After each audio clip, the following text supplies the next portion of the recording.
చూస్తే ఈ దేశ పరిపాలన, ఈ దేశంలో అన్ని వర్గాల ప్రపంచంలో ఎక్కడ లేని కుల వ్యవస్థ భారతదేశంలో ఉన్నప్పుడు వివిధ దేశాల్లో స్వాతంత్రం ఉన్నటువంటి కెనడా, స్విట్జర్లాండ్ లాంటి అనేక దేశాల్లో తిరిగి ఆనాడు బాబాసాహెబ్ బిఆర్ అంబేద్కర్ గారి అధ్యక్షతన కమిటీని, రాజ్యాంగ రచన కమిటీని వేసి ఆ కమిటీ ద్వారా వివిధ దేశాల్లో తిరిగి రాసి దేశ పరిస్థితులకు అనుగుణంగా రాజ్యాంగాన్ని రాసి 1950 జనవరి 26వ తేదీన భారతదేశ రాజ్యాంగాన్ని అమల్లోకి వచ్చింది.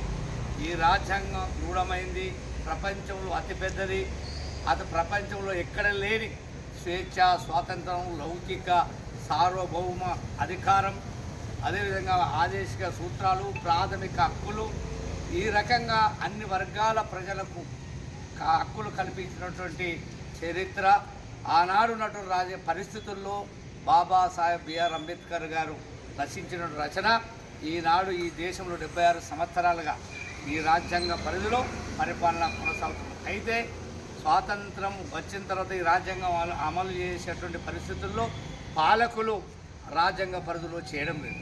దాన్ని వివిధ కోణాల్లో కులాలు, మతాలు, వైషమ్యాలను రెచ్చగొడుతూ ఒక పక్క ఈ మన భారత రాజ్యాంగం చాలా లౌకిక రాజ్యాంగం, సెక్యులర్ రాజ్యాంగం.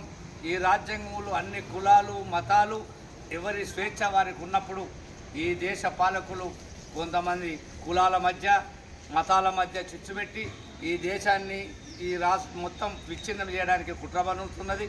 అదే సందర్భంలో ఈ భారత రాజ్యాంగాన్ని సమూలంగా మార్చి హిందూ రాజ్యంగా పెట్టాలనేటువంటి కుట్ర ఈ దేశ పరిపాలన చేస్తున్నటువంటి బీజేపీ కుట్ర పన్నుతున్నది.